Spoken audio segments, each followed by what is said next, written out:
How to delete a Facebook story. Welcome to our new tutorial on our channel.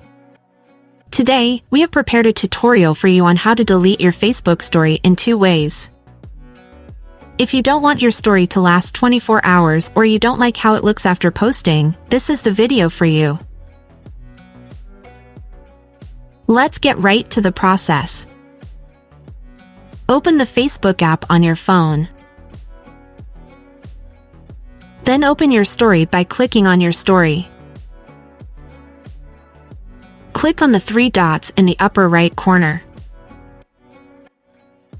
In the window, click on Delete Video or Delete Photo depending on what you posted.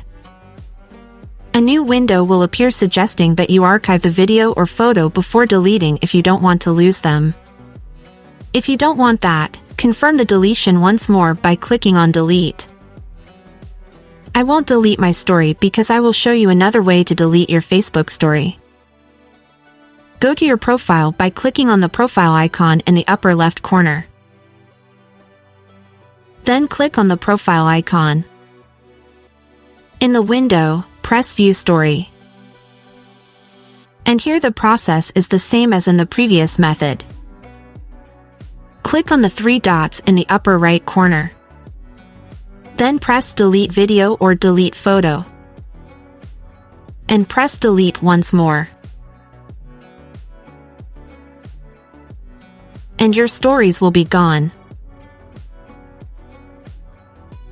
For more tutorials, check out other videos on the channel and follow our channel.